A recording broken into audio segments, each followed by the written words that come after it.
ఇస్తే ఇంకా బాగుంటుంది కాబట్టి నేను ముందు అయితే సీనియర్ కవి ప్రసేన్ గారు మాట్లాడతారు.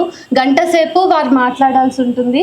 ఆ తర్వాత ఉన్న యువ కవులు 10 నిమిషాలు అట్లా వాళ్ళు వాళ్ళ కవిత్వం గురించి, ఆ తర్వాత ఎందుకు రాస్తున్నారు అవన్నీ మాట్లాడిన తర్వాత వాళ్ళ 4-5 కవితలు, 3-4 కవితలు వాళ్ళ వీలును బట్టి చదువుతారు.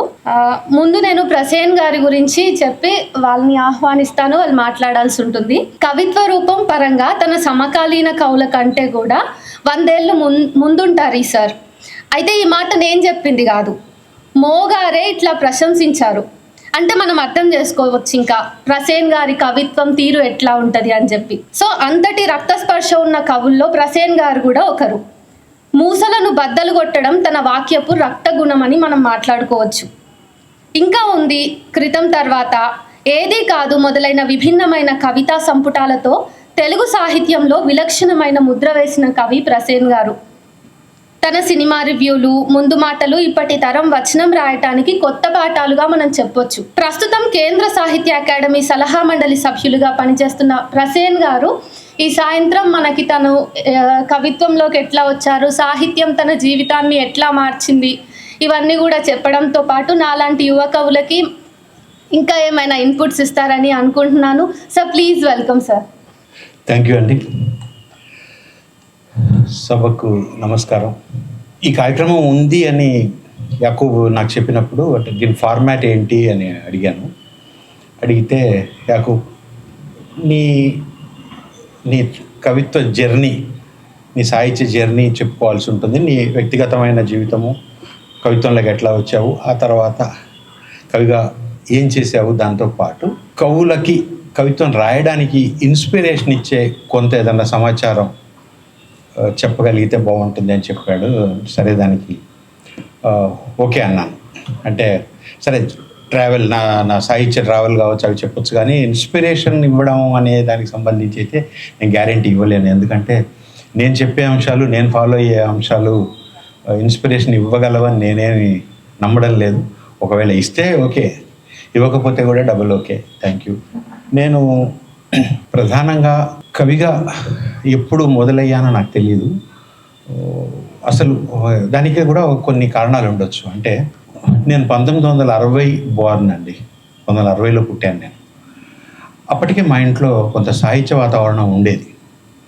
చందమామ, బాలమిత్ర అనే 2 మాసపత్రికలు మా ఇల్లు వాటికి చందాదారు.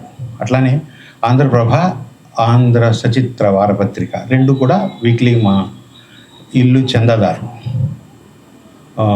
పావల లైబ్రరీ కూడా వచ్చేది, ఎంఎస్కో తెలిసే ఉంటుంది, పెద్దవాళ్ళకి తెలుస్తుంది. దానికి కూడా మా ఇల్లు చందాదారు. అయితే అంటే 60కి నాకు ఇవన్నీ తెలిసాను కదా, 60కి అది ఉంది. అంటే నా పేరు ప్రసేన్, మా అమ్మ నాన్న పెట్టిన పేరే. 1960లో ఈ పేరు పెట్టారు. ఇప్పుడు కూడా నేను ఎవరికన్నా మీ పేరు ఏంటి అంటే ప్రసేన్ అన్నప్పుడు భలే ఉంది అంటారు. అంటే ఒక 65 సంవత్సరాల తర్వాత కూడా బాగుంది అనిపించే పేరుని 60 సంవత్సరాల క్రితమే పెట్టడానికి మా అమ్మ నాన్న వాళ్ళ వెనక ఉన్నది ఒక సాహిత్య నేపథ్యం. అందులోంచే బహుశా నేను పుట్టుంటాను. అయితే వెంటనే 60లోనే నేనేమి కవిని అయిపోలేదు, రచయితని అయిపోలేదు. కానీ తర్వాత ఒక 13-14 ఏళ్ల తర్వాత నేను ప్రేమలేఖలు బాగా రాసేవాడిని అండి. కొంచెం వయసు వచ్చాక బహుశా నా మొదటి కవిత ప్రేమలేఖే అయి ఉంటుందని నేను అనుకుంటున్నాను. చాలా ప్రేమలేఖలు రాశాను. మా ఆవిడకి రాసినవే కాకుండా మా ఫ్రెండ్స్, మగ ఫ్రెండ్స్ వాళ్ళ ఆడ ఫ్రెండ్స్కి వాళ్ళు రాసిన ప్రేమలేఖలన్నీ నేనే రాశాను. అవన్నీ వాళ్ళ పేరు మీద నేను రాసినవిగా పోయేవి. తర్వాత వాళ్ళకి పెళ్ళయి ఒక పాప ఒక బాబు పుట్టిన తర్వాత నేను వాళ్ళ ఇంటికి అతిథిగా వెళ్ళి వాళ్ళ డైనింగ్ టేబుల్ మీద భోజనం చేసినప్పుడు పిచ్చిమోహమా వాడు నీకు రాసావనుకున్న ప్రేమలేఖలని నేను రాసినవని నేను ఆడవాళ్ళతో చెప్పిన సందర్భాలు ఉన్నాయి. నేను అంత విరివిగా ప్రేమలేఖలు రాశాను, బాగా రాసేవాడిని. అంటే యూజువల్గా ఆ టైంలో ప్రేమలేఖలు రాయడం అంటే అక్కడి నుంచో ఇక్కడి నుంచో కొట్టుకొచ్చిన కొంచెం సున్నితమైన వాక్యాలు అవి ఉంటాయి, మీకు అందరికీ తెలిసినవి కాగా అన్నీ సొంతమే ఉండవు, కొంత కల్పించేసి రాస్తాం. అట్లా బహుశా ఆ ప్రేమలేఖలే నా మొదటి కవిత్వం అయి ఉండవచ్చు అని నేను అనుకుంటున్నాను. ఆ తర్వాత నాన్ సీరియస్ రీడింగ్ చాలా సంవత్సరాలు ఉండేది. అంటే ఎండమూరిని, లేకపోతే మల్లాది కృష్ణమూర్తిని, ఇంకా అట్లా అంటే చెప్పాను కదా, అంటే అరికెపూడి కోడూరి కౌసల్యాదేవి, పచ్చని కలశంలో మేలి ముత్యాలు లాంటి సీరియళ్ళు ఆ బౌండ్ మా ఇంట్లో ఉండేది, నేను కొంచెం చదవడం. దాంతో పాటు మా ఇంట్లో 1000 పడగలు, రామాయణ విషవృక్షం, కల్పవృక్షం కాదు, రామాయణ విషవృక్షం కూడా మా ఇంట్లో ఉండేది. ఆ 2 పుస్తకాలు దాదాపు నేను అనుకోవడం మా ఇంట్లో ఉన్న 8-9 సంవత్సరాలు, వాటిని 8-9 సంవత్సరాలు నేను చూస్తూ ఉన్నాను అంతే. ఆ తర్వాత చదివాను. అంటే ఒక సాహిత్య వాతావరణం అలా ఉండేది. అంటే అందరూ అప్పటికి నేను 6వ ఏట స్ట్రైట్ అవే 4వ తరగతిలో జాయిన్ అయ్యానండి. అప్పట్లో సింగిల్ టీచర్ స్కూళ్ళు, ఆ సింగిల్ టీచర్ స్కూల్లో ఆ సింగిల్ టీచర్ వాడు ఏం చెప్తే అదే వేదం. వాడు ఒకటే సంవత్సరం నాకు 3 సంవత్సరాల పరీక్షలు పెట్టేసి నన్ను 4th జాయిన్ అయ్యాడు. కనుక నేను కొంచెం ఎర్లీగా 10th వచ్చాను. ఆ 10th వచ్చిన క్రమంలోనే అప్పటి వరకు కులం అనే మాట తెలియదు. మీరు ఏమిట్లా అంటే మేము బ్రాహ్మిన్స్ అని చెప్పేవాడిని నేను. అది ఎందుకంటే నేను పెరిగిందంతా, నేను బ్రాహ్మణ్ కాదు, కానీ నేను పెరిగిందంతా బ్రాహ్మణ ఇళ్లల్లో. మా తాతలు, మా అమ్మమ్మలు వాళ్ళందరూ బ్రాహ్మణులు. ఇది కొంచెం కన్ఫ్యూజ్డ్గా ఉంటుంది, బహుశా చాలామందికి తెలిసే ఉంటుంది. ఎందుకంటే అంటే ఇప్పుడు ఎస్సీ మాల అని చెప్పుకోవచ్చు అండి, ఎస్సీ మాదిగా అని చెప్పుకోవచ్చు, కానీ బీసీ భోగం అని చెప్పుకోలేము. That is the irony of ఈ క్యాస్ట్. అంటే దీనికంటే కూడాను చాలా వివక్షకు గురవుతున్న కులం ఇదని నేను అనుకుంటూ ఉంటాను. నేను పెరిగినంత బ్రాహ్మణ ఇళ్లలోనే, కానీ వేరుగా చూసేవాళ్ళు. అట్లా అంటే వెంకటేశ్వర స్వామి కూడా మా కుల పాడిన పాట వింటేనే ఉదయం లేస్తాడు అని చెప్పే వాళ్ళంతా కూడా ఆవిడని కూడా బ్రాహ్మణి అని అంటారు. ఆ కోణంలో నేను, మీరు ఏమిట్లా అంటే బ్రాహ్మణి అని నాకు తెలియదు అసలు. ఆ తర్వాత దాదాపుగా అంటే నేను ఎండమూరిని, మళ్ళీ అది ఈ నాన్ సీరియస్ రైటింగ్ అంతా దాటి ఏ చెలంకో ఏ త్రిపుర దగ్గరికో వచ్చే టైంకి కొంచెం స్పృహ మొదలైంది. ఆ మొదలైన క్రమంలో అప్పుడు నేను ఎవరైనా మీరు ఏమిట్లో అని అడిగినప్పుడు భోగమాళ్ళం అనేవాడు. నా బంధువులంతా నన్ను బాగా సీరియస్గా తిట్టేవాళ్ళు. ఎందుకు చెప్తాను అట్లా, తెలగా అని చెప్పొచ్చు కదా అంటారు. అంటే చాలామంది ఆకాశ వాళ్ళు తెలగానే చెప్పుకుంటారు, చాలా కులాల వాళ్ళు తెలగా అని చెప్పుకుంటారు, అట్లా చెప్పుకుంటారు. అట్లా నేను అనేవాడిని బ్రాహ్మణ్ అని చెప్తున్నప్పుడు, మాల అని చెప్తున్నప్పుడు, రెడ్డి అని చెప్తున్నప్పుడు, భోగం వాళ్ళు భోగం అని చెప్తే అది అలవాటు అవుతుంది, మనం అలవాటు చేద్దామంటే నేను చాలాసార్లు తిట్లు తిన్నాను మా బంధువులతో. అందరూ దాదాపుగా మా బంధువుల్లో చాలామంది కాపులు అని చెప్పుకునే వాళ్ళు ఉన్నారు, తెలగ అని చెప్పుకునే వాళ్ళు ఉన్నారు, వైశ్య అని చెప్పుకునే వాళ్ళు ఉన్నారు, చాలా కులాల వాళ్ళు ఉన్నారు. అంటే ఈ ఉంచుకోవడాలు అనే కల్చర్లోంచి వచ్చిన కులాలు ఇవన్నీ. నేను బ్రాహ్మణ్ కూడా అలానే అయ్యాను. తర్వాత నేను బ్రాహ్మణ్ అమ్మాయినే ప్రేమించి పెళ్లి చేసుకున్నాను. తర్వాత నా కొడుకు బ్రాహ్మణ్ అమ్మాయినే పెళ్లి చేసుకున్నాడు. నా రెండో కొడుకు కూడా బ్రాహ్మణ్ అమ్మాయినే పెళ్లి చేసుకున్నాడు. మరి అది ఎలా జరిగిందో తెలియదు. లేదు బహుశా నేను కూడా మా బంధువుల్లో అందరూ బ్రాహ్మణ్స్ ఉండడం వల్ల ఇది జరిగి ఉంటుంది. అంటే ఇవన్నీ నేను చెప్పినవన్నీ కూడా ప్రేమ వివాహాలే, కనుక అలా జరిగి ఉంటుంది. ఆ క్రమంలో సరే ఎంత మనం విప్లవం తీసుకొద్దాం అనుకున్నా రాదు. అక్కడ కొంత చదవడం అనేది విపరీతంగా, అంటే ఏదైనా నేనైతే ఎవరికైనా నేను చెప్తానంటే ముందు బాగా చదవండి అని చెప్తాను. అందుకే బాగా విపరీతంగా చదవండి అని చెప్తాను. ఆ చదువుకునే క్రమం ఏదైతే ఉందో నేను విపరీతంగా చదివాను. దాదాపుగా నాన్ సీరియస్ చదివేటప్పుడు జేమ్స్ హ్యాడ్లీ చేజ్ నవలలు ఒక రోజులో 8 నవలలు చదివిన రోజులు ఉన్నాయి. నేను 8 నవలలు అంటే చేజ్ నవలలు అందరికీ తెలుసు, 196 పేజీల నుంచి 205 పేజీల మధ్యలో ఉంటాయి అన్ని నవలలు. 7-8 నవలలు నేను చదివిన రోజులు ఉన్నాయి. అట్లా నేను నాన్ సీరియస్ నుంచి సీరియస్ రైటింగ్కి వచ్చిన టైంలో అప్పటికి ఇంకా ప్రేమలేఖలు రాస్తూనే ఉన్నాను నేను. ఇంకా అప్పటికి అసలు రైటింగ్లోకి రాలేదు. పోయిటరీ చదవడము ఇదంతా ఉంది కానీ రాయడానికి రాలేదు. ఆ తర్వాత ఎక్కడో అపరాధ పరిశోధనలో ఏదో ఒక డిటెక్టివ్ కథ ఒకటి ఏదో రాశాను. అది నా మొదటి రచన. ఖమ్మంలో ఆ పుస్తకాల షాప్లో ఒకటి అతనైతే చాలా ఆనందపడిపోయి ఆ కథని వచ్చిన వాళ్ళందరికీ వినిపించి, చెత్త కథ, అదేమి మొదటి రచన కనుక చెప్తున్నాం. ఆ రకంగా బహుశా తర్వాత సీతారాం పరిచయం కావడము, అఫ్సర్ పరిచయం కావడము. అప్పటికి అఫ్సర్ సీతారాం కాదు కానీ అప్పటికి Afsar is a popular writer. వాడు తెలుసు, అప్పటికే కవిగా అందరికీ తెలుసు. పెద్దగా మేము ఎవరని తెలియదు. నేను సీతారాం కానీ నేను కానీ అక్కడక్కడ పత్రికలు ఏవో రాస్తున్నప్పటికీ తెలియదు. అప్పుడు సీతారాం రక్తస్పర్శ అనే ఒక పుస్తకం ప్లాన్ చేశాడు. తలా 15 కవితలు అనుకున్నాము, వచ్చింది అది. ఆ పుస్తకం వచ్చిన తర్వాత కూడా నాకు కవిత్వం అంటే ఏంటో తెలియదు.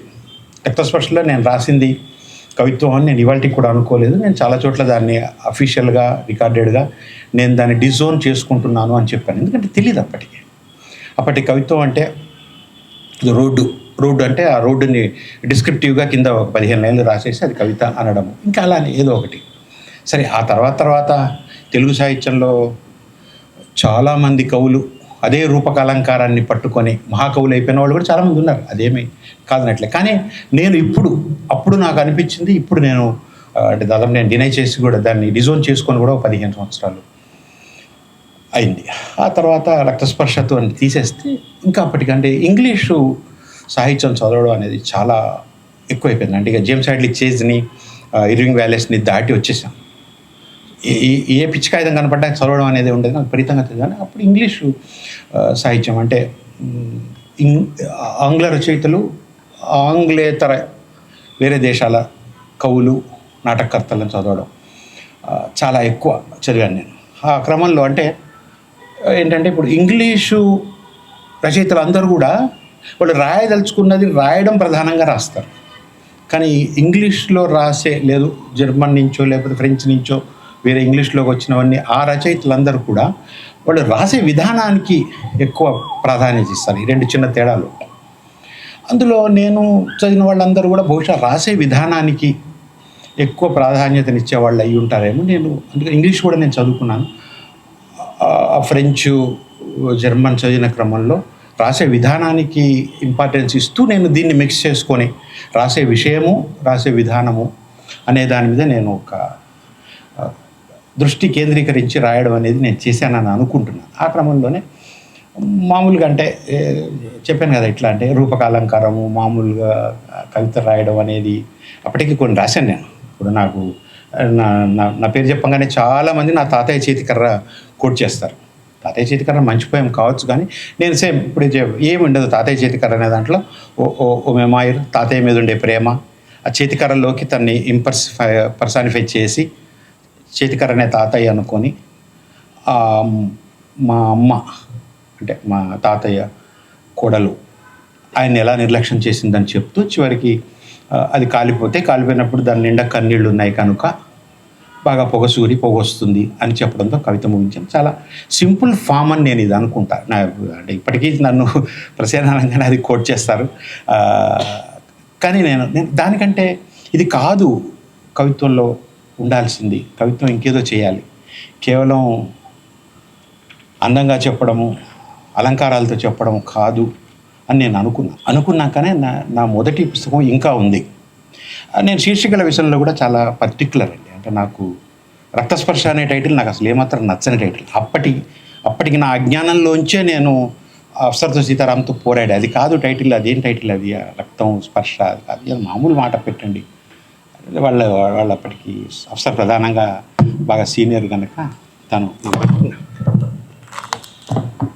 నా మాట వినలేదు. నా మాట వినకుండా రక్తస్పర్శకు వస్తే నాకు అది అప్పటికి ఇష్టం లేని మాట. నేను ఇప్పటికీ ఎవరికైనా నేను టైటిల్ సజెస్ట్ చేసినా సరే నేను చాలా మామూలు పదాలతో ఉండేటట్టు, మామూలు మాటలతో ఉండేటట్టు టైటిల్స్ నేను సజెస్ట్ చేస్తాను.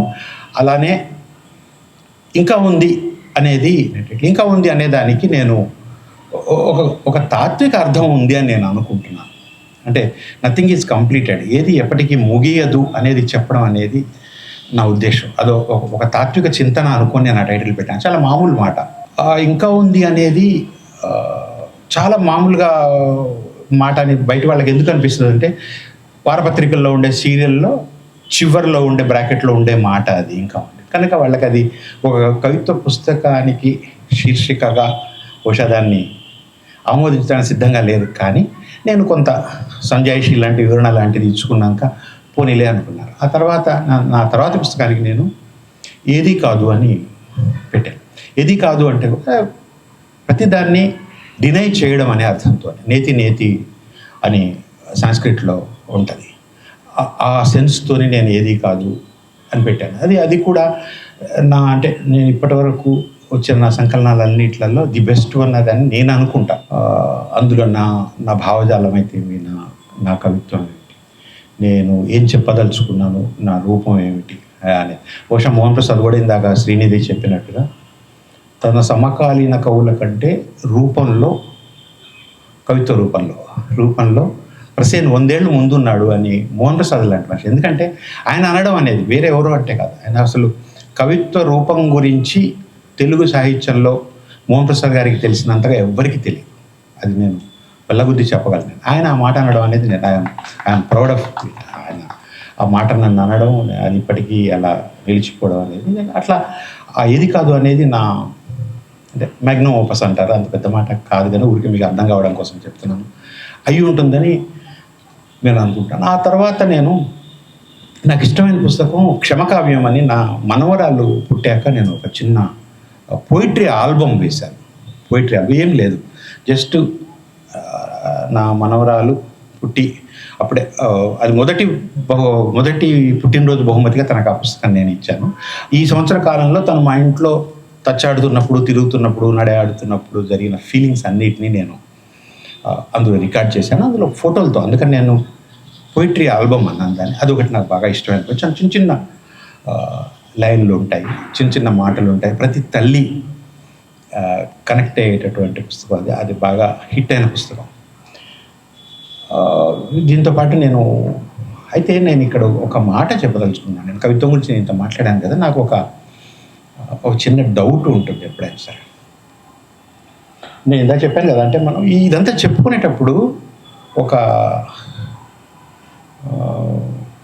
ఓవర్ మెలో డ్రమటైజేషన్ ఆఫ్ పవర్టీని మనం ప్రజెంట్ చేసుకోవచ్చా ఎవరైనా కళాకారులు కానీ అనేది నాకు సందేహం వస్తూ ఉంటుంది ఎప్పుడైనా సరే. అంటే ఇప్పుడు యాకూబ్ కానీ మిగతా చాలామంది చేస్తారు, అది నాకు అది నచ్చదు. అంటే ఎందుకు చెప్తున్నానంటే ఈ మాట, నా గురించి తెలిసింది తక్కువ ఉంటుంది సాహిత్యకారులందరికీ, వాళ్ళు అనుకునేది ఎక్కువ ఉంటుంది, అనుకునే దాంట్లో నిజం ఉండదు. అంటే నేను చెప్తున్నాను, నేను ఎప్పుడు కూడాను ఆ ఓవర్ మెలో డ్రమటైజేషన్ ఆఫ్ పావర్టీకి సంబంధించిన అంశాలని నేను చెప్పకపోవడం బహుశా కారణమై ఉంటుంది అనుకున్నాను. నేను ఇవాళ ఊరికే ప్రస్తావించడం కోసం నేను 4 ముక్కలు చెప్తాను.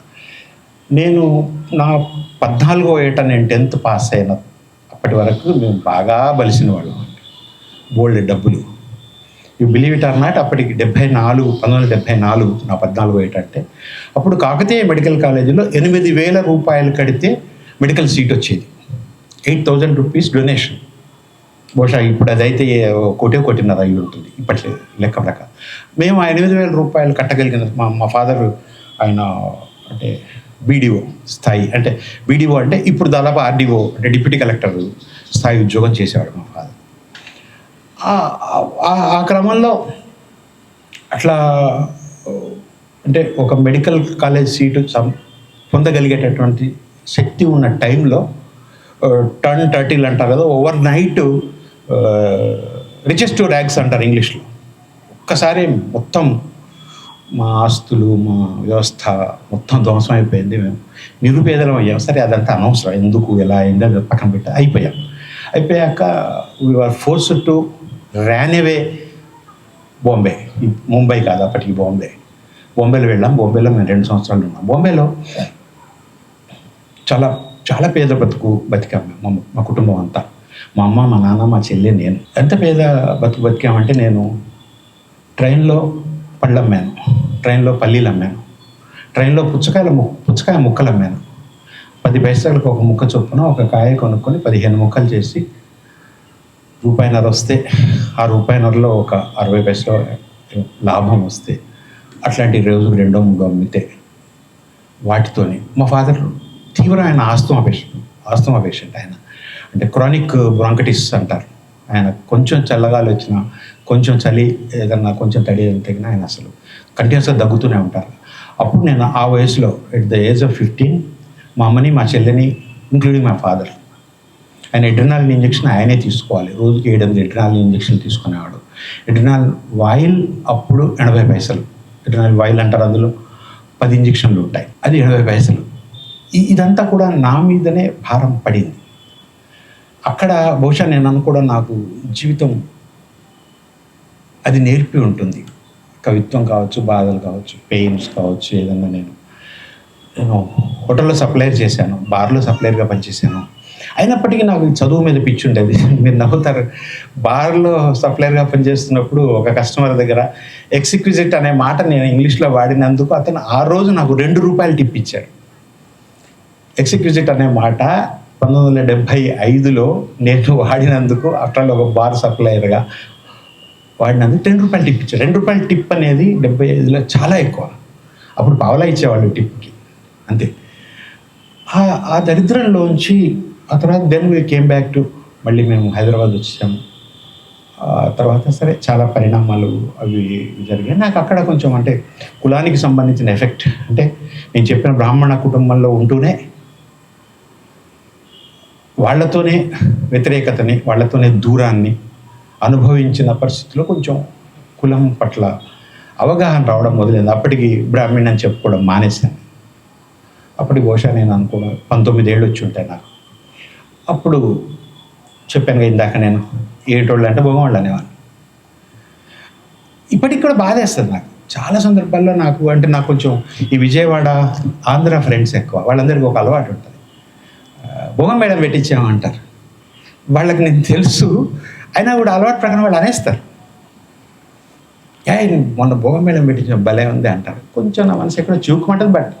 బట్ వాళ్ళు కూడా ఉద్దేశపూర్వకంగా అనేది కాదు. ఆ రకంగా కులం అనే అవగాహన రావడం మొదలైన దగ్గర నుంచి నేను చాలా అంటే ఒక పోరాటం లాంటిదే నేను చేస్తూ వచ్చాను.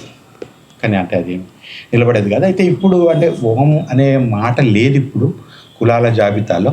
వేదిక అబద్ధం అని నేను చెప్తుంటా. వేదిక ఎక్కగానే మనందరం కూడా, రాజకీయ నాయకులు కావచ్చు, ఎవరైనా సరే, స్టేజ్ ఎక్కగానే అబద్ధాలు చెప్పేస్తారు, వాళ్ళు నిజాలు మాట్లాడరు. మరైతే వాళ్ళు మీరేం చెప్పబోతున్నారని అడిగారు ఇందాక ఎవరు. నేను చెప్పాను, అందుకని నేను అక్కడ వచ్చి నిలబడి మాట్లాడాలంటే మాట్లాడతాను, కానీ నేను అబద్ధం అయితే ఖచ్చితంగా చెప్పను, నిజాలే చెప్తాను అని చెప్పాను. వేదిక నిజంగానే అబద్ధం. మనందరం కూడా అదే విక్రమార్కుడి సింహాసనం ఎక్కంగానే నిజాలు వస్తాయంటారు కదా, అలాగా మనం సాహిత్య సభల్లో కానీ రాజకీయ సభల్లో కానీ వేదిక ఎక్కంగానే అబద్ధాలు వచ్చేస్తాయి. అట్లాంటి ఇప్పుడు నేను మాట్లాడుతున్నది మాత్రం అట్లాంటి అబద్ధాలు కావు. ఖచ్చితంగా నేను నిజాలే మాట్లాడతాను. ఇందాక నేనైతే నా కవిత్వం దగ్గరకు వచ్చాను కదా, నేను నా కవిత్వం ఒకసారి నా కవిత్వానికి సంబంధించిన సరే ఈ ట్రావెల్ అంతా జరిగాక ఇప్పుడు నాకు ఒక సందేహం ఉంటుంది. ఏంటంటే ఒక పెద్ద కవి ఒక మాట అంటాడు, ఏంటంటే భావోద్వేగం నిజమేనన్న భ్రమను పాఠకుడు కవికి కల్పించాలి అంటాడు. ప్లీజ్ జాగ్రత్తగా వినండి. భావోద్వేగం నిజమేనన్న భ్రమను కవి పాఠకుడికి కల్పించాలి అంటాడు. నాకు చాలా ఇష్టమైనది.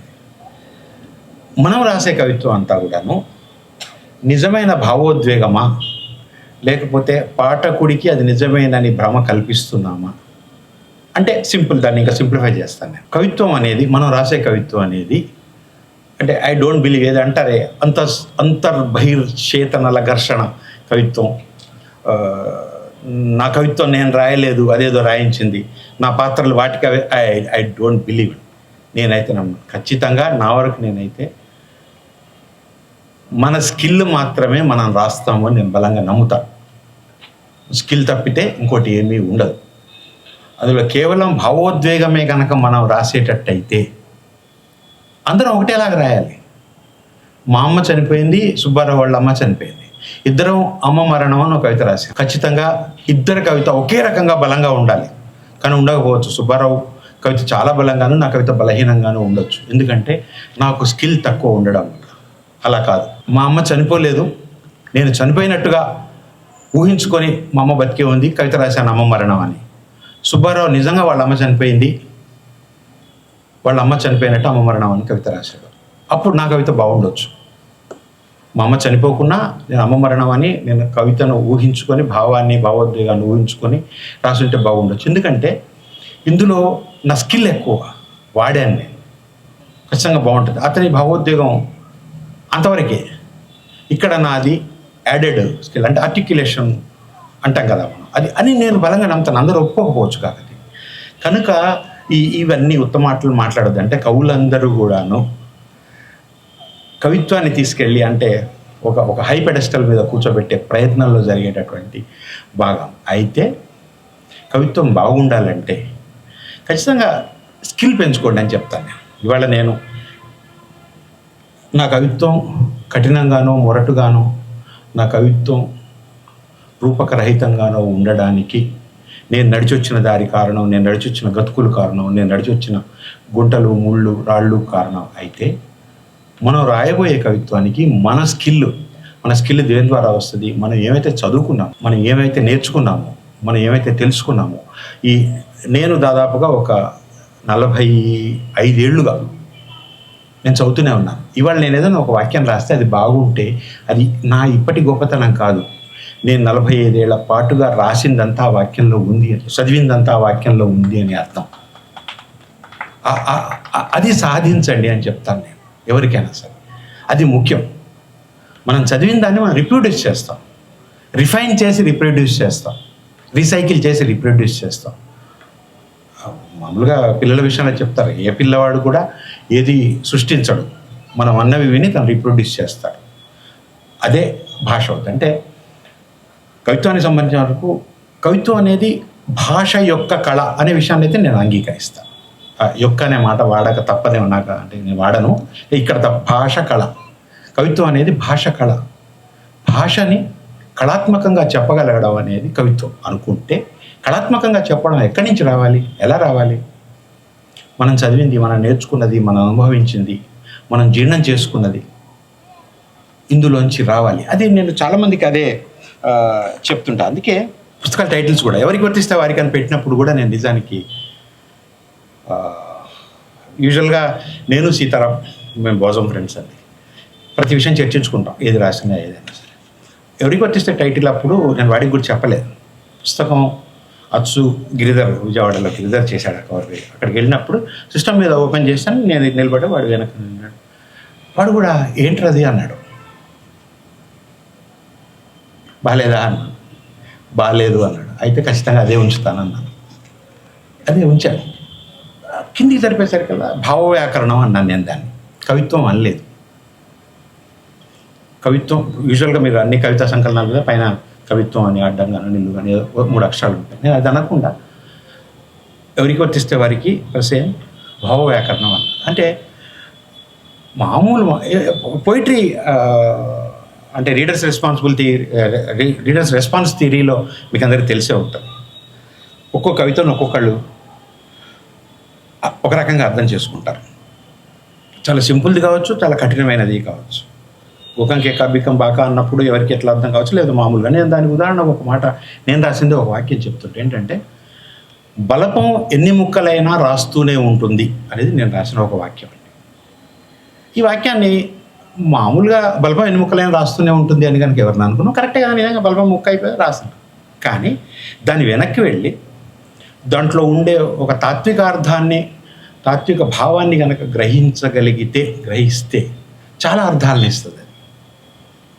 నువ్వు బలపం లాంటి వాడివి అయితే నువ్వు ఎన్ని ముక్కలైనా సరే go on doing your duty అని బలపం చెప్తూ ఉంటుంది. ఇది నా సెన్స్. దాన్ని మామూలు ఇంకెవరికన్నా అంటే అసలు పోయిటరీ కానీ భాష కానీ ఏం తెలియని వాళ్ళకి అదే మాట బలపం ఎన్ని ముక్కలైనా రాస్తుంది అంటే కరెక్టే కదా అనుకుంటారు. అది అర్థం. అది మనం భావంలోకి వెళ్ళమని చెప్తాం, ఆ భావంలోంచి తాత్వికతలోకి వెళ్ళమని చెప్తాం. నేను ఏది రాసినా ఏది చేసినా ఆ ప్రయత్నం నేను చేస్తూ వచ్చాను, అట్లానే చేశానని అనుకుంటున్నాను. చాలామంది అంటే నా మీద నాకు ఒక అంటే ఫిర్యాదు కూడా ఉంది, అర్థం కాదు ప్రసేన్ కవిత్వం అనే విషయం. అలానే కొంతమంది ఉద్దేశపూర్వకంగా కాంప్లికేట్ చేస్తాడు పద్యాన్ని ప్రసేన్ అనే విమర్శ కూడా నా మీద ఉంది. నేనేమంటానంటే, నేను ఉద్దేశపూర్వకంగా చేశానా అనుద్దేశపూర్వకంగా చేశానా అనేది పక్కన పెడితే, నా కవితకు అసలు ఒక అర్థం ఉందా లేదా? అర్థం లేకపోతే తప్పు నాదే, అర్థం కాకపోతే తప్పు నీదే. That's what I want to convey. అంటే అర్థం కావడానికి మనకేంటంటే స్ట్రైట్ అవే కవిత చదవంగానే బుర్రకెక్కాలండి. నేను కవిత్వం అది లక్షణం కాదు అంటాను. నేను భాష యొక్క కళ అని మనం అనుకున్నాము అంటే మామూలుగా సింపుల్గా చెప్పేస్తే ఏముంటుంది, ప్రతి ముక్క అక్షరం రాస్తుంది బలపం అని అంటే దాని మామూలు అర్థం కాదు. అక్కడ దానికి వేరే అర్థం ఉంటుంది. కనుక కవితని అయినా సరే అర్థం చేసుకోవాలి. ఎంతమంది చెప్పారు? బైరాగి నేరుగా అర్థమయ్యాడా ఎవరికన్నా? అల్లూరి బైరాగిని మీరంతా చదివే ఉంటారు కదా. మోహన్ ప్రసాద్ గారు ఎవరికి అర్థమయ్యారు? తెలుగు సాహిత్యంలో, తెలుగు కవిత్వంలో తనకు రావాల్సిన గుర్తింపు, తను పొందాల్సిన అర్హత పొందని మొట్టమొదటి ప్రథమ పెద్ద కవి మోహన్ ప్రసాద్ అని నేను అంటాను. ఆయన ఎవరు గుర్తించలేదు. ఆయన రాసిన కవిత్వం కానీ, ఆయన రాసిన వ్యాసాలు కానీ, ఆయన రాసిన విశ్లేషణలు కానీ తెలుగులో ఎవరు రాయలేదు. ఆయన చదివినంత కూడా ఎవరు చదవలేదు. ఎందుకంటే ఆయనను అర్థం చేసుకోవడం కానీ కష్టమైన పని. అలా అని పెద్ద బాధ ఉండదు అని ఒక పద్యాన్ని మొదలు పెట్టగలిగిన శక్తి అప్పట్లో, ఇప్పుడు ఎవరిని బహుశా ఇప్పుడు ఏ సూఫియో ఏ నిర్గుణో రాస్తారేమో, కానీ ఆయన రాసిన రోజుల్లో అసలు అదొక షాక్. రూపం పరంగా అట్లా తెలుగులో మన వాళ్ళకి, మన పాఠకులకి, మన విమర్శకులకు కూడా, నేను విమర్శకులతో ఎప్పుడు గొడవ పడుతుంది, నాకు లక్ష్మణశేఖర్ నాకు ఎప్పుడు గొడవ అవుతూ ఉంటాను. తెలుగులో అసలు విమర్శ లేనే లేదు అని నేను అంటూ ఉంటాను. మన విమర్శకులకు కూడా ఏంటంటే స్ట్రైట్గా అర్థమైపోవాలి అంతే. చదవంగానే బుర్రకెక్కాలి, లోపలికి వెళ్ళిపోవాలి, పేజీ తిప్పేసేయాలి. కొంచెంసేపు అక్కడ ఆగి దీని అర్థం ఏమిటి, దీని భావం ఏమిటి, దీని లోతు ఏమిటి, దీని తాత్పర్యం ఏమిటి, దీని తాత్వికత ఏమిటి అనుకునే ప్రయత్నాన్ని ఎవరు చేయరు. నాకుండే ఫిర్యాదు అది. ఎందుకు చేయాలి అని మీరు అడగవచ్చు కదా. దానికి సరే రకరకాల కారణాలు ఉన్నాయి. ఆ తరహా పాఠకులు తయారు కావడానికి బహుశా ఆ విప్లవ కవిత్వమే కారణం కావచ్చు, లేకపోతే ఇందాక నేను చెప్పిన రూపకాన్ని వాడేసి రాసేసిన కవితలు కావచ్చు, ఇవన్నీ కావచ్చు. అది వేరు విషయం. కానీ కవిత్వం అనేది వేరు. కవిత్వానికి వ్యాసానికి తేడా ఉండాలి, కవిత్వానికి పాటకి తేడా ఉండాలి. పాట నేరుగా అర్థం కావాలి, అందులో ఎవరు కాదనే మాటలేదు. కవిత్వం వేరు, నేరుగా అర్థం కాకూడదు నేను అనట్లే. నేరుగా అర్థం కానంత మాత్రాన అది కవిత్వం కాకుండా పోదు. అర్థమయ్యే మంచిగా తెలియదాక తగుళ్ళ గొప్పలేవో 2 పెద్దవాళ్ళు లోపలికి వెళ్ళారు, పిల్లలు బయటకు వచ్చారు, ఓకే, అవన్నీ స్ట్రైట్ అవే అర్థమైపోయేవి, సింపుల్గా ఉండే కవితలు, వాటిని కాదనేది. మోహన్ ప్రసాద్ చదవండి, బైరాగిని చదవండి. ఈవెన్ శేషాంత్ శర్మ చాలా చోట్ల అర్థం కాదు. శేషాంత్ శర్మ కూడా అంటే శివారెడ్డిలో కూడా కొంత అస్పష్టత ఉంటుంది. ఆ అస్పష్టత అందం. సరే, నా వరకు వచ్చేసరికల్లా నేను చెప్పాను కదా, కొంచెం అది ఎక్కువైందేమో తెలియదు. అయినప్పటికీ నేనైతే అర్థం కావడం కోసమే రాశాను. రీడర్స్ రెస్పాన్స్ థియరీలో ఒక పద్యం 6గురికి 6 రకాలుగా అర్థం అవుతుంది అనుకుంటే, ఇద్దరికైనా సరే నా పద్యం నేను అనుకున్నట్టుగా అర్థమైతే చాలా అనుకున్నాను. మిగతా 4గురితో నాకు సంబంధం లేదు అనుకున్నాను. నేనేమి అంటే విప్లవ కవిత్వం ఎప్పుడు రాయలేదు. విప్లవ కవిత్వం రాసిన వాళ్ళందరూ కూడా అది 100 మంది కోసం రాస్తే 110 మందికి అర్థం కావాలని అనుకున్నారు. వాళ్ళ తప్పేం కాదు. నేను అలా అనుకోలేదు. దానివల్లనే అంటే ఇందా చెప్పాను, నేను ఇంగ్లీష్తో పాటు జర్మన్, ఫ్రెంచ్ ఇంగ్లీష్లోనే చదివాను. ఆ భాషలు నాకు రావు. అవి చదవడం వల్ల ఏంటంటే ప్రయోగంకి సంబంధించినటువంటి ఒక యావ చాలా ఎక్కువగా ఉంది నాలో. అది నాకు ఇప్పటికీ తెలుస్తూ ఉంటుంది. నేను ముందు మాటలు రాసేటప్పుడు, శీర్షికలు పెట్టేటప్పుడు, ఎవరు సలహాలు ఏదైనా అడిగినప్పుడు అది చాలా ఎక్కువ. అంటే ఇప్పుడు ఉదాహరణకి మేము కవిత్వంలో ఒక పుస్తకం వేశాం. నేను, యాకూబు, వంశీకృష్ణ, అప్సరు, సీతారాం ఏం చేశామంటే 5 పదులు 50 కవితలు తీసుకొని వాటిని పెకముక్కలాగా జంబులు చేసాం. కింద ఎక్కడ పేర్లు ఉండవు. జంబులు చేసేసి దాన్ని అచ్చేసే క్రమంలో కూడా టైటిల్ మీద అంటే ప్రసేన్, యాకూబ్, వంశీకృష్ణ, సీతారాం, అఫ్సర్ అని ఉంటుంది.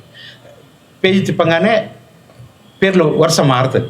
అఫ్సర్, యాకూబ్, ప్రసేన్, సీతారాం, వంశీకృష్ణ అని ఉంటుంది. బ్యాక్ కవర్ పేజీ మీద వంశీకృష్ణ, అఫ్సర్, యాకూబ్, ప్రసేన్, సీతారాం అని ఉంటుంది. ప్రతి పేజీ కింద ఆర్డర్, అంటే ఒక ఆర్డర్ లేకుండా వేసాం ఆ ప్రయోగం కూడా. అలాగే క్రితం తర్వాత రాసినప్పుడు కూడా మేము 6గురము రాసాము. నేను, త్రిపురనేని శ్రీనివాస్, అఫ్సరు, దాని వెనక కూడా నేనున్నాను. త్రిపురనేని శ్రీనివాస్ దాని కర్త కర్మక్రియ, దాని వెనక కూడా నేనున్నాను. క్రితం తర్వాత టైటిల్ నేను శ్రీనివాస్ అనుకొని పెట్టిన టైటిలే అది. అది కూడా ఒక ప్రయోగం. అంటే రష్యన్ గవర్నమెంట్ కూలిపోయినప్పుడు ఒక భావజాలం, గవర్నమెంట్ అందంగా ఒక భావజాలం కూలిపోయినప్పుడు ఆ నేపథ్యంలో రాసినటువంటి పోయం. దాన్ని 6గురము ఒకే పద్యంగా లాంగ్ పోయంగా రాశాను. దాన్ని ఉదయం పత్రికలో ఇప్పుడు మనం పేజీ ఇట్లా పట్టుకొని ఓపెన్ చేస్తాం కదా, చేస్తే ఈ 2 పేజీలు కలిపిన సైజులో వచ్చేసారు దాన్ని. అది దేవిప్రియ చేశాడు ఆ పని, గ్రేట్. అది చాలా గొప్ప పోయం. అది ఆ ప్రయోగం కూడా చేశాను. అట్లానే ఆ తర్వాత వచ్చేసరికల్లా నేను సరే ప్రోజ్ పోయం తర్వాత నేను దాన్ని బ్రెత్లెస్ పోయం అని నేను ఎవరికి వర్తిస్తే వారికి ఒక 3 పద్యాలు రాస్తాను. బ్రెత్లెస్ పద్యం చదువుతూ బ్రెత్లెస్ పాట ఎలాగైతే ఉందో హరిహరన్ పాడిన పాటని అట్లా బ్రెత్లెస్ పోయం దాన్ని చేశాను. ఈ ప్రయోగాలు చేయడం అనేది ఒక జబ్బులాగా ఉంది. దాన్ని ఇది ఆ పోలికల కవిత్వం నచ్చక ఇది దానిలా ఉంది, అది ఇదిలా ఉంది, ఇది ఇదిలా ఉంది అని చివరికి ఒక పంచ్ లైన్ వేసి ముగించేసేయడం అని ఒకటి ఉంటుంది. అది ఉదాహరణకి ఇక్కడ సమూహం, ఇది మీరందరూ ఉన్నారు, ఇది సమూహం అని దీనికి ఒక టైటిల్ పెట్టేసుకొని ఒక పోయం రాసేసుకోవచ్చు. ఎన్ని రంగులు, ఎన్ని అక్షరాలు, ఎన్ని నదులు. ఈ రంగుల్లో కొన్ని ఎర్రవి, కొన్ని కాషాయం, కొన్ని నల్లవి. ఎన్ని అక్షరాలు, ఎన్ని అచ్చుతప్పులు, ఎన్ని బూతులు, ఎన్ని అనర్థాలు. పలచబడిపోయి వెలిసిపోయిన ఎర్ర రంగులు ఉన్నాయి, ఎరుపు కాషాయంగా మారిన రంగులు ఉన్నాయి. ఒక 5-6 చెప్పేసి చివరికి ఒక పంచ్ లైన్ కావాలి దానికి. సమూహం ఎప్పుడు ఒంటరిది కాదు అని ముగించేస్తాం, పోయం అయిపోద్ది. ఇది కాదు కవిత్వం అంటే. ఇది కవిత్వంగా చలామణి అవుతుంది, ఇది కాదు. ఇది నేను సీరియస్గా, ఇది నేను ఇంకెవరు ఇక్కడ ఉన్న 3-4 అతను సీరియస్గా వర్క్ చేస్తే దీన్ని కవిత చేయొచ్చు. అది కాదు అంటాను నేను. మీరు డినై చేయొచ్చు, మీరు కాదనొచ్చు, పొరని బొందని ఇది కాదా అని మీరు అనొచ్చు కాదు. కానీ నా దృక్కోణం నేను చెప్తాను, ఇది కాదు కవిత్వం. కవిత్వం అంటే ఇంకా ఏదో ఉంటుంది, దానిలో ఏదో ఉండాలి, ఏదో చెప్పాలి, ఏదో తెలియాలి. అంటే ఆ నేపథ్యంలో నేను అక్కడక్కడ ఎంచుకున్న ఇతివృత్తాలు కూడా నేను భిన్నంగానే ఎంచుకున్నానని నేను అనుకుంటాను. ఒకసారి నేను ఎవరో వస్తున్నట్టుంది అని ఒక పోయం రాశాను. మనం మీ అందరికీ కూడా ఆ ఫీలింగ్ ఉంటుంది. ఇంట్లో ఉంటాం, ఒక్కళ్ళమే ఉంటాం. ఆ టైంలో ఎవరైనా వస్తే బాగుండనే ఒక ఫీలింగ్ ఉంటుంది మనకి. గర్ల్ ఫ్రెండ్ కావచ్చు, లేదు బోజం ఫ్రెండ్ కావచ్చు, లేకపోతే ఇంకెవరైనా కావచ్చు, పక్కింటి వాళ్ళు వచ్చి కబుర్లు చెప్పడానికి కావచ్చు, ఎవరైనా వస్తే బాగుంటుంది అనే ఫీలింగ్ ఉంటుంది. ఉండి మనం ఆ ఎదురు గుమ్మం వైపే చూస్తుంటాం.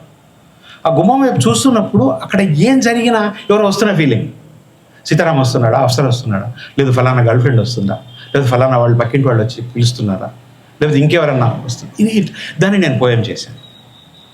అలానే నేను కొట్టేసిన వాక్యం కోసం అని ఒక పోయం రాశాను. మనకి కొట్టేసిన వాక్యాల మీద చాలా ప్రేమ ఉంటుంది, మీకు అందరికి కూడా అనుభవం. చాలామంది కవులు అయితే ఏడు బాబాయ్ ముగించాలా, యాకూబ్ ముగించాలా, చెప్పు. Okay right. కొట్టేసిన వాక్యం కోసం అని అది అందరికీ ఉంటుంది. అంటే అసలు రాసిన వాక్యాన్ని తీసేయడానికి ఏ కవి కూడా అసలు ఇష్టపడడు. ఒకవేళ తీసేయాల్సి వస్తే దాని మీద చాలా ప్రేమ ఉంటుంది. నేను దాన్ని కూడా నేను ఏం చేశానంటే, నేను నా పద్యాన్ని పదే ఎడిట్ చేసుకుంటాను. అచ్చైన పద్యాన్ని మళ్ళీ ఎక్కడన్నా చేయాల్సి వచ్చినప్పుడు కూడా నేను ఎడిట్ చేసిన సందర్భాలు చాలా ఉన్నాయి. ఆ ఉద్దేశంతో నేను కొట్టేసిన వాక్యం కోసం అని ఒక పోయం రాశాను.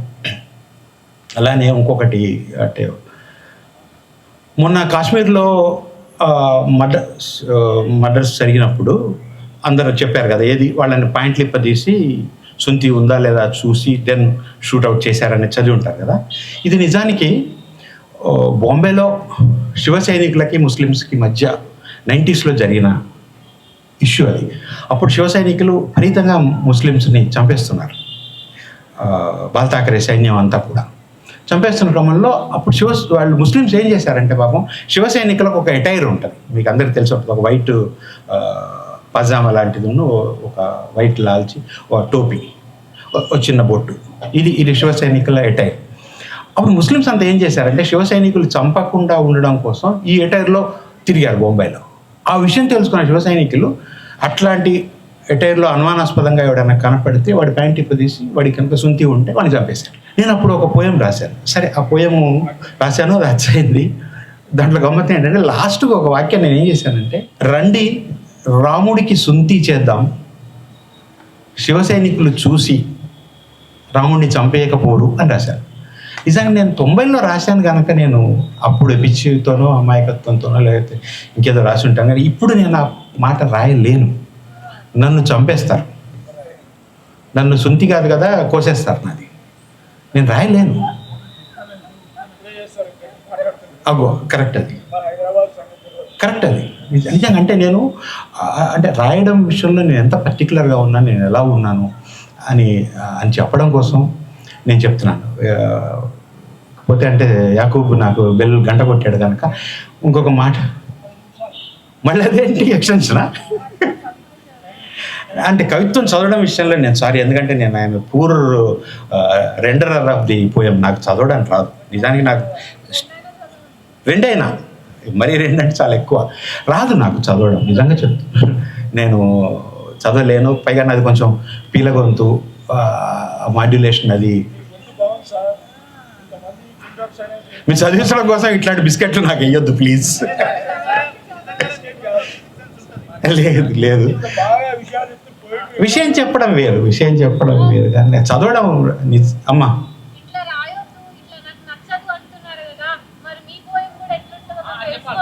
చదవండి మీరు చదువుకోండి బుక్ ఏంటి కాదు, నాకు రాదు అని చెప్తున్నాను. నాకు రాని పని నేను ఎలా చేస్తాను? రాదు అని చెప్తున్నాను కదా. నేను వచ్చు కానీ చదవను అంటే మీరు నన్ను దండించవచ్చు. నాకు చదవడం నేను అదిగాక మీరు ఇంతమంది నాకు చాలా ఫ్రెండ్స్ ఉన్నారు వీళ్ళల్లో. ఎప్పుడైనా నేను ఏదైనా వేదిక మీద పోయం చదవగా మీరు ఎక్కడైనా విన్నారా? ఒకటి ఉదాహరణ చెప్పండి, నేను చదివేస్తాను ఇప్పుడే. అలా మళ్ళీ అదే ఉంటుంది లేదు, అది యాకూబ్ కవతల ఏమవుతుంది అలా బాగుండదు, అలా బాగుండదు. సర్లే పోయమే చదువుతాను.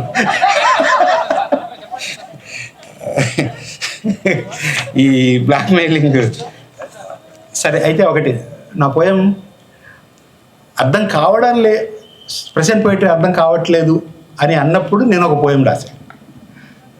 అది చదువుతాను, క్షమించండి ఏమన్నా సరిగ్గా చదవలేకపోతే.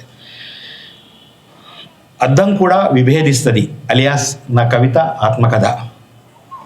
Even if we make some really bad choices and go down bad paths, we will eventually emerge from it. It starts with a quotation. అలా లేదే, ఉండాలని అనుకోలేదే, ఇదంతా నాట్ లైక్ దట్. శ్లోక ఏవత్వయా బద్ధో నాత్ర కార్య విచారణ కదా. చెప్పిందే చెల్లు, చెప్పేసిన దాని గురించి ఊరికే చింతన లేనే లేదే. మచ్చందా దేవతే బ్రహ్మాన్ ప్రవృత్తేయం సరస్వతి కదా. ఆ తల్లి దీవెన నా నాలుక మీద అలానే నడయాడిందేమో కదా. నిజంగా అలా లేదు. నడిచొచ్చిన దారంతా నగరార్ణవ శైలర్తు చంద్రార్కోదయ వర్ణనై ఉండేదని తెలీదు. సముద్రాలు, పర్వతాలు, జలక్రీడలు, ఋతువులు, చంద్రసూర్యోదయాలు, తేనెలు, పూతోటలు లేవేమో కావచ్చు. సుగుణౌ సాలోజ్కారో శబ్దార్థౌ దోషవర్జితౌ కావ్యం అయితే కావచ్చేమో కానీ అనుభవైక్యం కాలేదే. ఎలా మరి? బహుశా ఇవన్నీ చెప్పిన వాల్మీకిని ఇంకా జీర్ణం చేసుకొని బోయనేనేమో. బహుశా ఆ పిల్లి బంధపారుష్యరహిత శబ్దకాఠిన్య వర్జిత నాతి దీర్ఘ సమాసాచ వైదర్భి రీతిరిష్యతే అయి ఉండబోలు. ఒకవేళ ఆ సింహం పల్లవితమై, కొరకితమై, కుసుమితమై, ఫలితంతో లలితమైన ఛాయా కామోసేమో.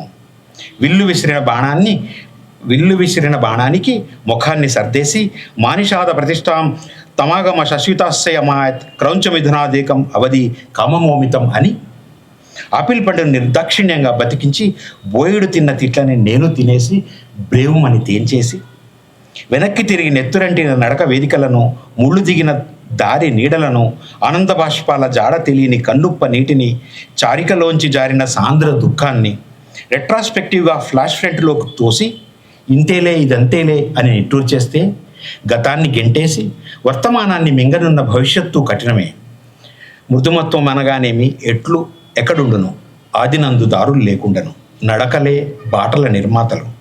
పిడచగట్టిన గొంతును కన్నీట తడిపి గుండెకొక్కానికి వేళ్లాడదీసి చెప్పకుండా వెళ్ళిపోయింది రాజపూజ్యం. అక్షయం ఒక భిక్షాపాత్ర, నటించలేని పాత్ర నిండా కన్నీటి పకపకలు. Thank you Yakub. ఇవాళ ఇలా నా బాధనంతా, నా గోడునంతా వెళ్ళబోసుకొని ఇచ్చే అవకాశం ఇచ్చినందుకు థ్యాంక్ యూ మీకు అందరికీ. సార్ తప్పు మీరు మాట్లాడుతున్నంతసేపు నా మనసులో ఒకటి వైదుతూనే ఉంది, అది షేర్ చేయాలనుకుంటున్నాను. చెప్పండి, గుట్టు ప్రశ్న లేకండి. మరి వేదిక పైన అబద్ధాలు ఆడను అన్నారు, అవును, ఇదే ఉండాలి. నేనైతే ఆడతాను. అదే విషయం కదా నేను చెప్పింది, ఆడతారనే కదా నేను చెప్పింది. మచ్చురాలపల్లి ప్రసాద్ సార్ ఉన్నారు కదా, ఆయన అడగండి, నేను ఆడుతూనే ఉంటాను. ఒక విషయం, మీ వయసు 65 సంవత్సరాలు, అది నమ్మశక్యం కావట్లేదు నాకు. దానికి 65 సంవత్సరాలలో ఇంత ఎంగుగా ఒక చిరంజీవి, ఒక నాగార్జున మరి అంతొద్దు, నా బొర్ర, నా లావు.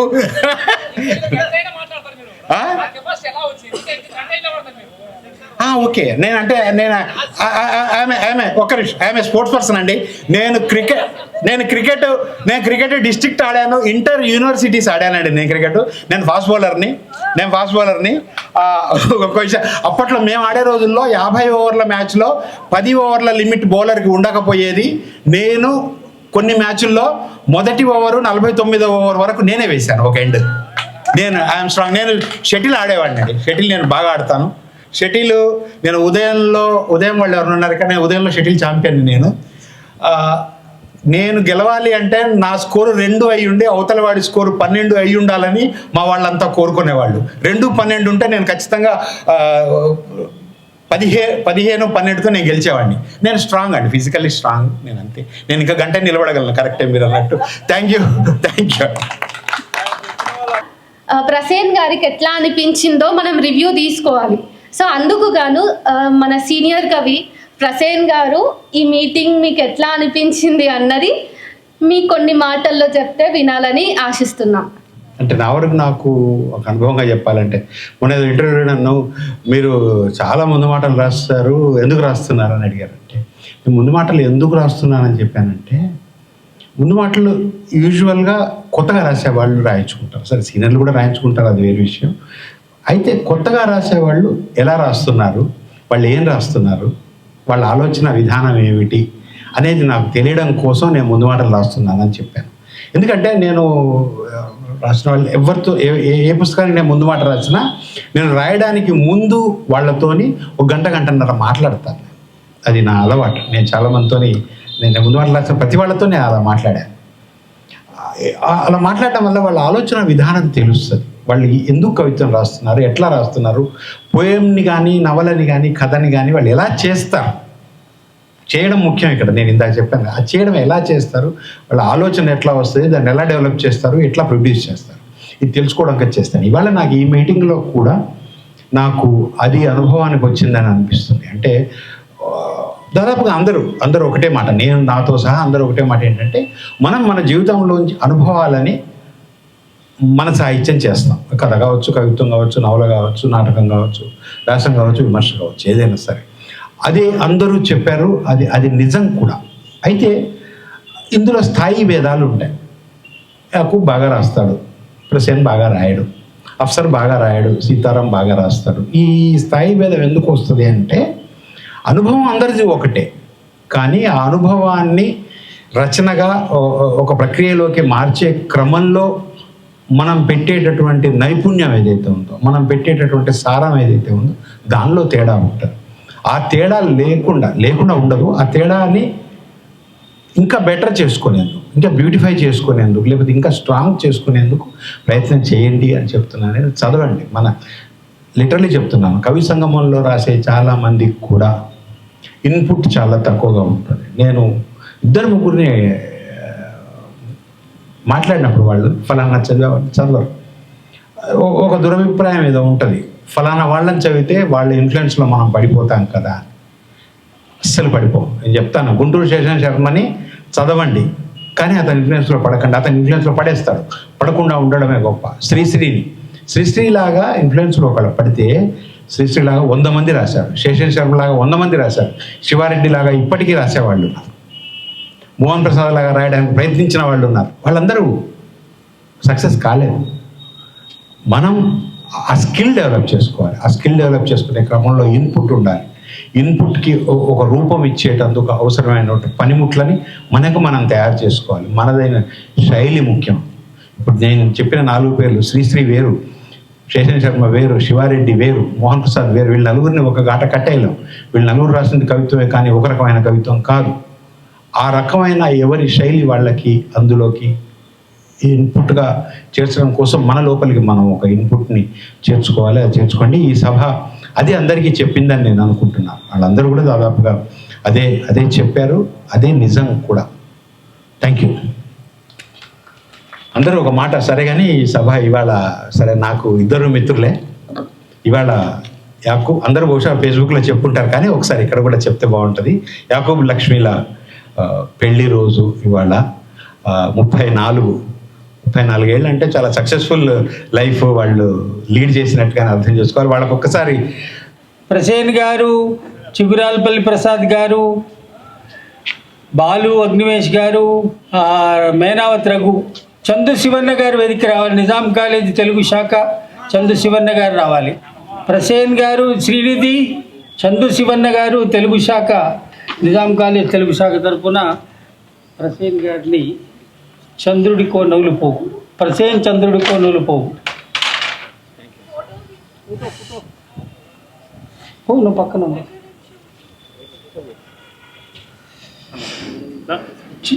చిగురాలపల్లి ప్రసాద్ అమ్మాయి.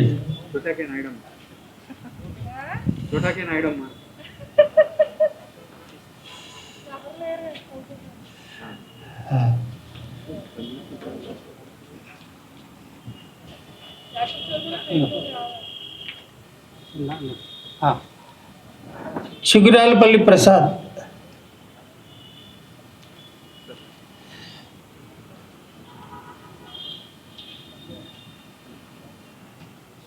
బాలు అగ్నివేష్,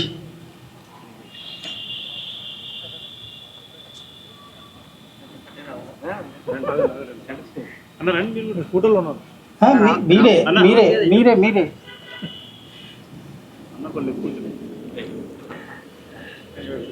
మేనావత్ రఘు, ఇగమ్మా ఇగరా.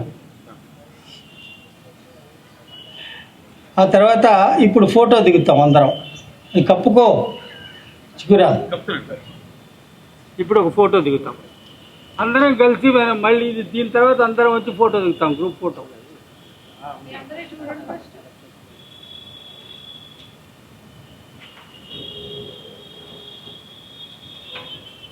సార్ అందరూ రండి సార్, బైక్ అందరూ ఒకసారి రండి, గ్రూప్ ఫోటో దిగుదాం. శిలాలలిత గారు, పోర్షియా మేడం, మెర్సీ, అరుణ, రండమ్మా.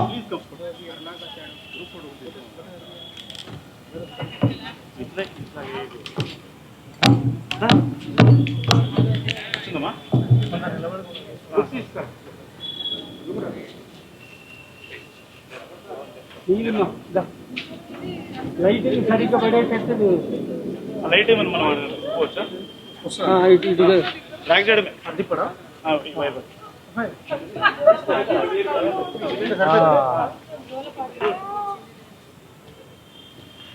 వెనక్కి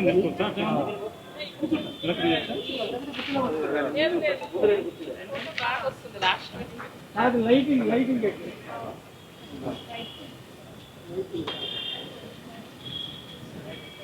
సార్ అందరూ రండి. వీళ్ళని నలుగురిని కూర్చోబెట్టండి. నలుగురు ముందు పెట్టుకోండి. రండి అమ్మా, నువ్వు వెనక్కి నలుగురు ఫ్రేమ్లోకి వస్తే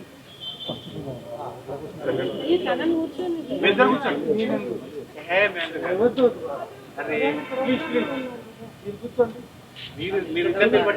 కాదు చిగురాలు నువ్వు వెళ్ళు.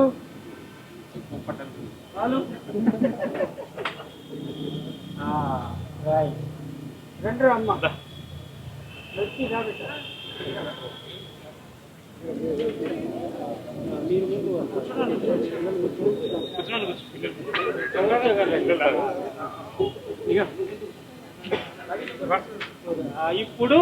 ఇప్పుడు సెట్ అయింది.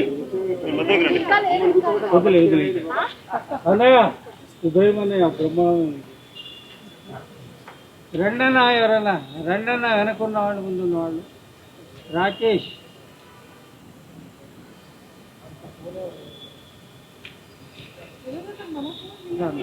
అన్నకు రాలేదా?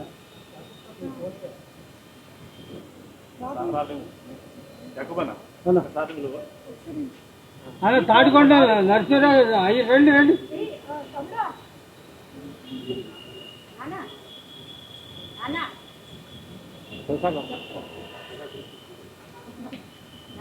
ఆ సార్లు పంపించారా?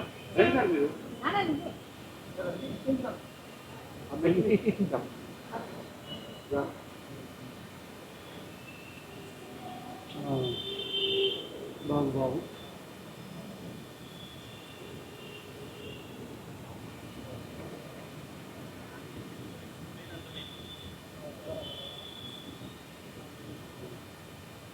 ఏమంటున్నామంటే